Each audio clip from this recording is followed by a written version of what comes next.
Here they come. Morning, Liz. Morning, Liz.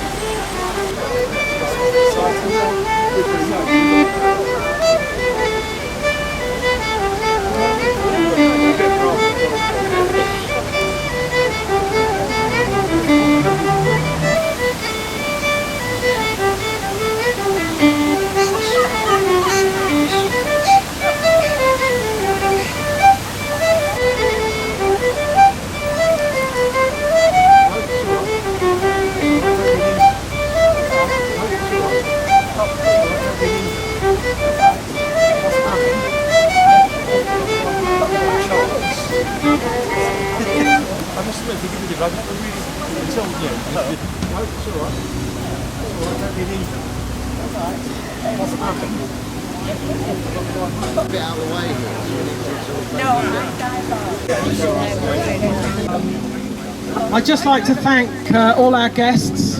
We have Richard Parry, retiring Chief Executive of Canal and River Trust,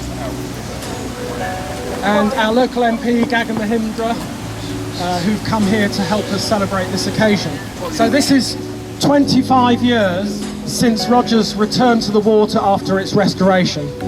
And this significant event took place at the Rickmansworth Festival in the year 2000, actually on the 20th of May 2000. And the restoration of Roger took place at the latter end of the 1990s. Now, Roger is a nationally important narrowboat. It's listed on the Register of Historic Ships and one of very few working boats still being conserved for operational use, as originally built. Although there are many steel boats of this period, wooden boats such as Roger are rare. To put this into the context of Walkers of Rickmansworth, who were where Tesco now stands, Walkers were building 2 wooden boats a week to satisfy an order from the Grand Union Canal Carrying Company, and that was in 1936. One boat alone required 800 foot of sawn oak planking, that's 11 inches wide by 2 inches thick, and 160 foot of 3-inch thick elm. So that puts the challenge of Roger's original restoration into the context of a construction capability that no longer exists. So Roger was lifted out of the water in the mid-90s and placed on the site where our education centre now stands, and you can still watch the lift out on video on our website. And some of the participants in that event are still here today, looking slightly older. There's one, where's Roger? Yeah. That man features quite prominently, and also Tim as well. Roger was the second boat restored by Chris Collins, who is a key person in Roger's story. The first boat Chris restored was Albert, which is an Ovaltine Company boat, and that also shares the chest lock just behind Roger. To tell the story of the original restoration, I'll hand over to Tim Woodbridge, the owner of Albert and one of the founding trustees of Rickmansworth Waterways Trust. Tim will tell the story of how Roger came to be saved and restored, the key people involved, and the challenges of achieving what you see before you today. Are you clapping me or are you clapping him? Okay, Carol's here to prompt me. Carol is Chris's wife. Chris, as you probably know now, has sadly died recently, so she's here to fill in the gaps and help me along. Jennifer and I, who's over there, we came back from being overseas for 10 years. Before leaving, I'd been running narrowboats, and so coming back, I thought I'd like another one. Found one in Chess Basin, bought it for some paltry sum, because it was wooden, so it was cheap. Put the boat in the dry dock to check it out, and the back of the boat, which is the counter, this bit here, was completely rotten. So at that point, Chris was selling hamburgers out of the back of a van. He was a vegetarian, but let's not go there. And so we decided at that point to do Albert, and he really really had his apprenticeship on Albert, and we found Albert together. I said to Chris, having seen what he did on the back of this boat, you've got to have a project. We've got to find one. And he found Albert 2 weeks from being broken up on the Trent and Mersey, and said, well, it's an Ovaltine boat, and I love the sign writing, and he liked the opportunity to build a boat. So we got Albert and brought it back. And really he served his apprenticeship on Albert because he'd never built a boat before. Now what's remarkable about Chris is that he had enormous number of talents, any of which we'd be happy to have ourselves, and he had no training for any of them. I think you had a very strange computer, didn't you? Yes, our computer he's rebuilt a number of times, yes. So he didn't trust Microsoft, so he set up his own system. So he was an extraordinary person. He was a brilliant engineer. He could strip any engine. He could build anything at all. And I think that's part of the thing that began with Chris, in that he really was a person who only knew right or wrong. There was no middle way. Like the rest of us fudge through life. We make compromises. We sort things out. Chris wasn't built like that. He was built that it was either right or wrong. And there was an enormous cross he really had to bear, because the scale of what you're taking on in that, which is in you, it isn't something he decided, it was just born in him, made him do things to perfection. So he was, in a sense, a bit of a Marmite character. And I think, I don't know what he was like to live with. Can you just give us an idea, wifey, what it was like? Well, he was Marmite at home as well. But no, we got on very well. But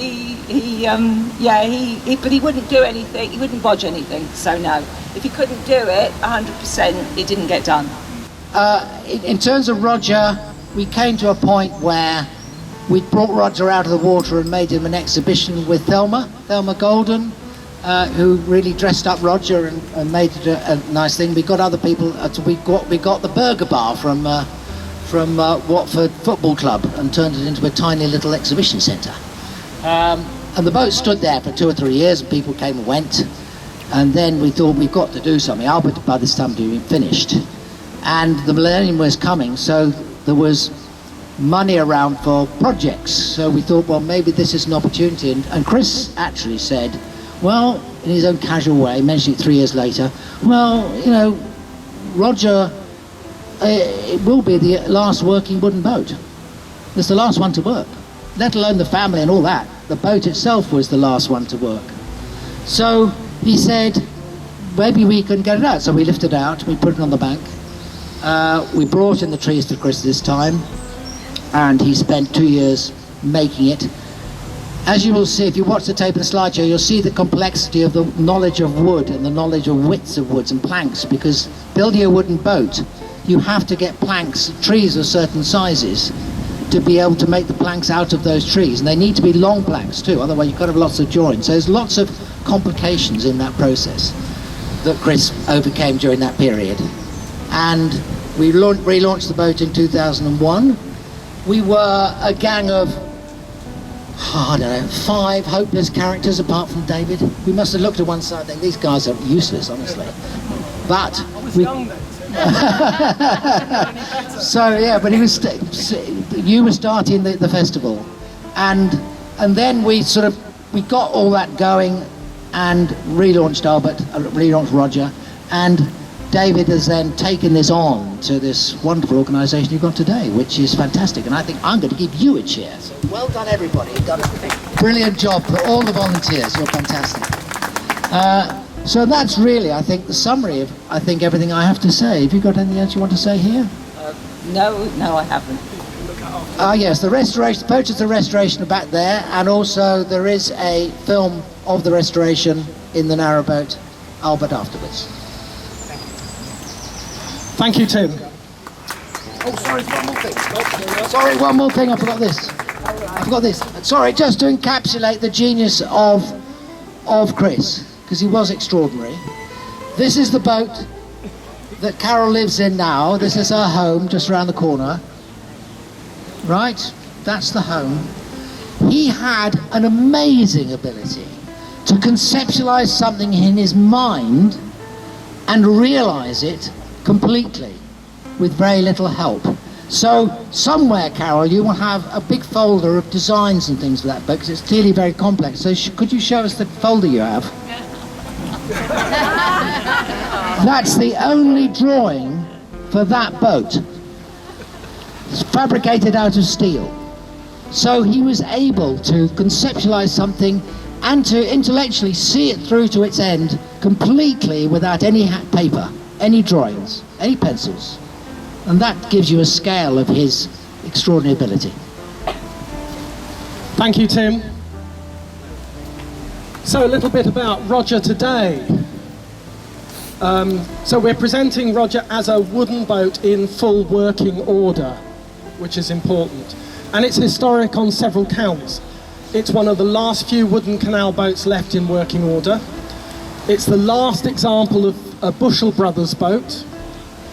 And it was the last wooden motorboat trading on the Grand Union Canal.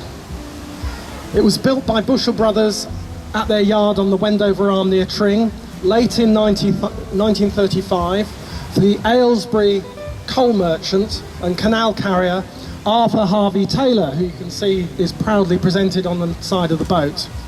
She entered service in February 1936 and paired with the Butty Daphne and captained by Arthur Bray with his wife Rose from 1941, and they continued to captain Roger until the decline of the Harvey Taylor fleet in the 1940s and 50s, and Roger and Daphne carried the last load for Harvey Taylor, which was coal from Baddesley Colliery to Croxley Paper Mill in April 1955.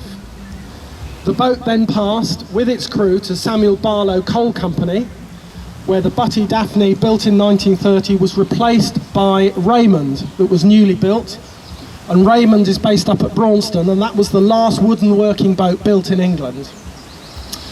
And in 1958, Roger and Raymond transferred, in 62, to the Blue Line Company when they took over the Barlow's carrying business. And they continued carrying mainly coal under the captaincy of the Brays until 1968, when Roger was replaced by the steel motorboat Nutfield, and Roger was paid off to be converted for residential use. So Roger is also significant for the family that worked her. Arthur Bray, who died at 93, was one of the last old working canal boatmen.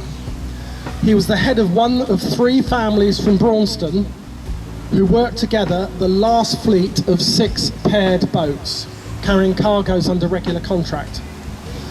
He was born in a 9-foot by 7-foot traditional boatman's cabin on the Grand Union Canal at Norwood, where his parents happened to be on Christmas Eve.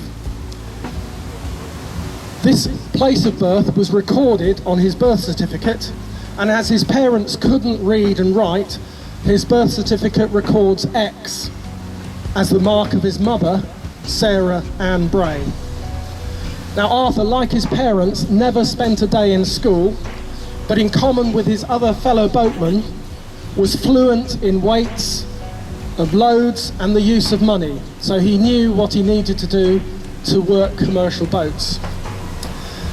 And it was on the Grand Union Canal that he was to spend most of his life, getting to know every inch of its 137 miles from London to Birmingham. As soon as Arthur was 5 and could lead a horse, he was put to work. By 9, he had left home, joining an elder brother working a boat, and at 11, he and Jimmy Sands, another 11-year-old, were working a day boat for a quarry on the Coventry Canal, carrying and unloading 25-ton cargoes of steel. And you try and tell the youth today about hard work. Now Arthur met widow Rose Kendall when he was working on the government-sponsored New Deal-style works project to widen the locks on the Great Hatton Flight above Warwick. Rose Kendall's life echoed the toughness and tragedy of what appears to an outsider a romantic way of life. A husband and 2 babies dead by the time she was in her early 20s, Arthur and Rose were married at the coal town of Bedworth, each signing an X on their marriage certificate, family tradition.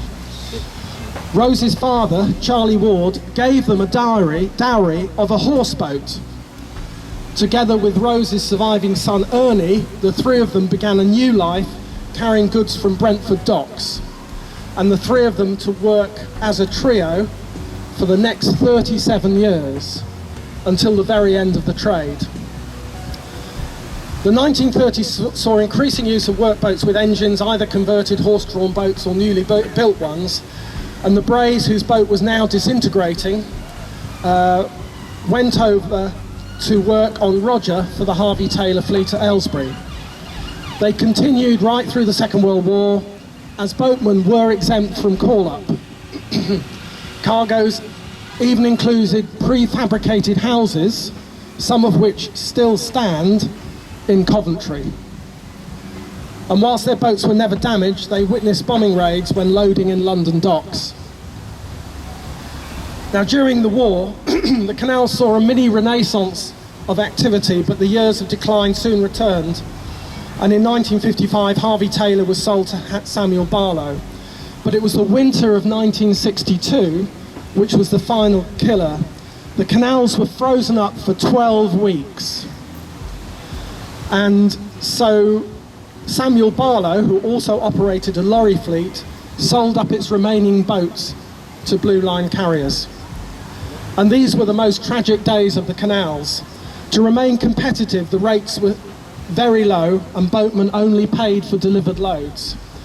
The 3 remaining families, including the Brays, worked 7 days a week, 15 hours a day, all year round to save their way of life. And in the mid-60s, for a round trip of 243 miles and 186 locks, a family shared a wage of £15. If they did not work, they did not get paid. Home was where they tied up late at night, and they were on the move again at 5. And the Brays were renowned for operating the fastest pair of boats on the canals. And their skills were legendary. Now, Rose, now increasingly unwell and 70, was left to steer the butty, and Arthur and Ernie took it in turns to steer Roger and cycle ahead to set the locks. Once Blue Line were unable to find cargoes, the Brays and 2 other families were told they were redundant, their world had gone, and the trade on the Grand Union Canal, which was once the mighty artery of the Britain's Industrial Revolution, that ceased. So back in Braunston, Brays tied up on the Grand Union Canal outside their old yard, continuing to live on board. Arthur, aged 65, found work in the yard at Braunston, working on leisure boats, and used to make traditional rope fenders. Rose died in 1972, as she had been born, in a tiny boatman's cabin. So Arthur continued to be a great canal character, and so I think Tim actually met him and talked to him, didn't you? He had a great many friends among the new generation of leisure boaters, but in 1996 he actually, after a series of stroke, went into a nursing home, but he still used to go back to the historic boat show at Braunston each year with its parade of old working boats, and he joined the parade. So back to Roger today. So Roger, and you can have a look at the boat and the engine later on, was built, uses a Lister JP2 engine, which was built in about 1930. We believe that this was a prototype engine, and while not Roger's original engine, it was fitted for Arthur in 1940. It's very typical of the powerful engines used in working boats at the time. There is no electricity on board. The engine is started by hand. And we have to answer the school children who come on board to say, no, you cannot charge your phone.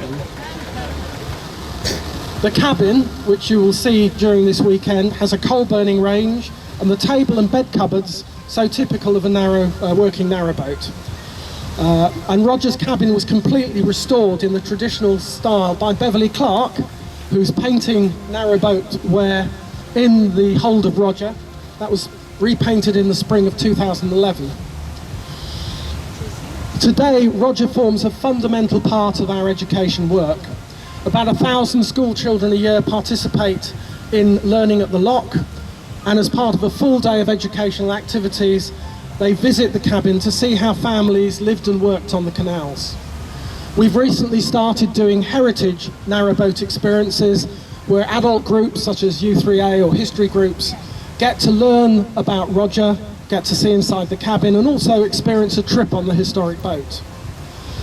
Roger attends Waterways festivals to show a last example of a wooden working boat, and we've taken the Roger to Braunston, where it's been reunited with its Butty Raymond and taken part in the parade of historic boats. We've been to Cosgrove and Canalway Cavalcade, and this year at Little Venice we showed the cabin to over 400 visitors. Now when you go inside you realise what a feat that is. We can get about 4 or 5 people in max.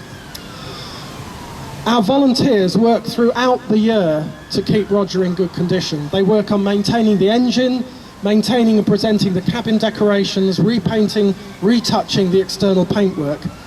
Without their tireless work, Roger would not remain afloat, presentable and functioning. And we thank them for all their hard work and diligence, especially when it sank in July last year, which was a little bit of a trauma, really, for everyone involved.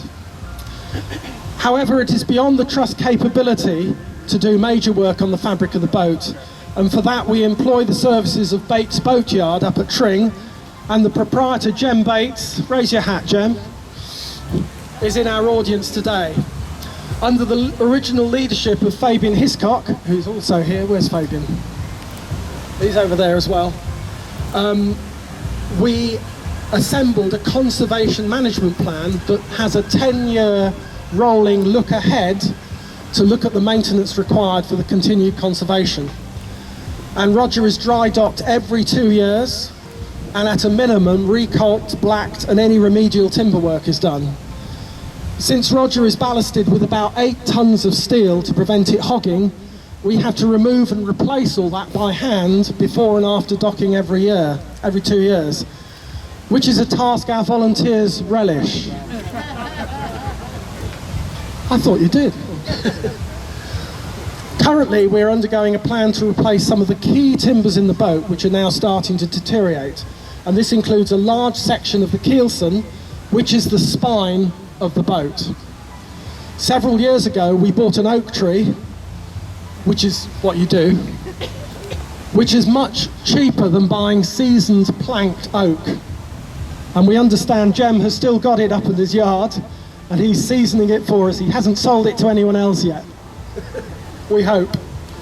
But maintaining Roger as a key part of our national heritage doesn't come without costs, and we budget around £10,000 a year to keep it in good condition, which presents a continuing financial challenge to our charity, but is one our trustees and volunteers are determined to rise to as long as our charity thrives. Finally, I'd like to give thanks to all the RWT volunteers who continue to care for Roger, and also to the late Chris Collins for his pivotal role in ensuring the 2 boats before you in the Chess Lock are still here today. So I hope this gives you a good idea of the importance of Roger and the need for continued conservation. And I'd now like you to retire to the Lock Centre garden to enjoy a glass of fizz in celebration of the last 25 years. I believe Richard Parry and Gagan Mahindra would just want to say 1 or 2 words. They'll fight over who's going to go first. So thank you, Richard. I know MP's often on a schedule, so I wanted to give Gagan the chance in case he needed to. Can I just say, first of all, thank you so much to David and everyone at RWT for the invitation to join you today. It's such an important partnership to me personally with the Canal and River Trust, for which I've been the Chief Executive for nearly 12 years, and as David has already given away, I will be stepping down in the next couple of months. I've always really enjoyed the partnership, all the events that I've come to here, the amazing progress you've made with the Canal Centre, and just the great work you do. And it's wonderful to be able to celebrate Roger and the work you have done to make her look so fantastic today. I know from all the historic boats that we have to be responsible for, we care for at the Waterways Museum, just how much of a labour of love they are, and it's wonderful to see and hear the story of how much has gone into her, because actually boats are, they're vital objects in their own right, but they are so important of telling the story of our canals in the way that you do with your education programme. Nothing animates a canal like a boat, and nothing does that better than a beautiful historic boat with so much history that it can tell, it can explain. Of course, to have a wonderful boat like Roger and Albert and Raymond and all the others, you need a working canal network. That's kind of where most of my work comes in. David talked about £10,000. I think you can add 3 zeros and a bit more to that for the cost that we incur to keep the canals open and alive for everyone to enjoy. It's a wonderful privilege to be given that custodianship of this network, but goodness me, it takes a lot of effort, a lot of time, a lot of money, and the support we have from the RWT team here and countless others like you up and down the country really is making such a difference in helping to keep canals open and alive. They are such a vital link from our past to the present and the benefits they deliver, to nature, to the economy, to the health and well-being of our society and people. But actually they're an even more vital part of our future as well. And it is wonderful to have the opportunity on days like this to take a moment to recognise the amazing work that's been done, the work that Chris and others did to restore the boat, and Tim, and all the work that you do to keep her in this wonderful condition that she's in today, but also to look to the future with optimism about what together we can do to ensure that our canals and all these wonderful historical items are going to be a part of our future as well. Thanks very much for the opportunity to join you today. Thank you, Richard. Richard stole a lot of what I was going to say, and I'm very conscious I'm between you and Fizz, so I'll be quite short, if I may. Can I firstly thank David and the excellent team for the Rickmansworth Waterways Trust. I've been privileged to be the MP for the area for 5.5 years. I've done more than one visit to the education centre, but also the canals as well. Our history is what's going to differentiate us from other countries. We have a really proud heritage of the waterways. I know most people talk about the green belt, but I always talk about the blue belt as well. The Grand Union Canal is literally the arteries for our great country, and can I thank Richard for the excellent work he's done over many, many years. He's got, you're leaving behind some big shoes to fill. I know that I was due to ask a question in Parliament a couple of weeks ago about your funding. Emma Hardy, who is the Waterways Minister, is aware of my concerns, and we've separately spoken about how a few pennies in the pound will make a huge difference here, but won't really scratch the size of what the Treasury is having to spend. On that note, can I urge all of you to contact your MP, even if it's me, to say please get the Trust the relevant funding, because that gives politicians like me the evidence base to go to government ministers and say communities care about it. But that's it for me. Thank you all for attending this morning, and thank you, David, for everything you do and for inviting me here this morning. Thank you very much, David. Okay, that's all I want to say, and I think Kaz and Chris are down there ready to serve you with a small glass of fizz or something non-alcoholic if you'd prefer. So do make your way to the garden and continue chatting. Thank you, David. Well done. Thank you. Well done, David.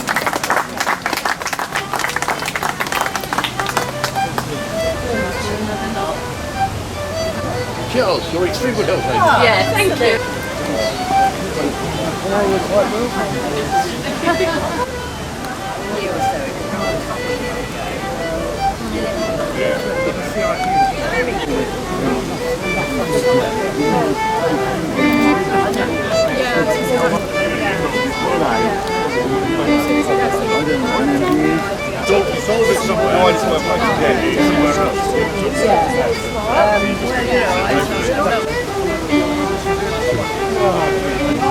Well, I've had a venture on to the next one. David, good to see you. Very good to see you. Thank you again for your support. Absolutely. Thank you. something captivating about water, and you put a boat on the water, and it's just Yeah, the future wonderful. of Yeah. it.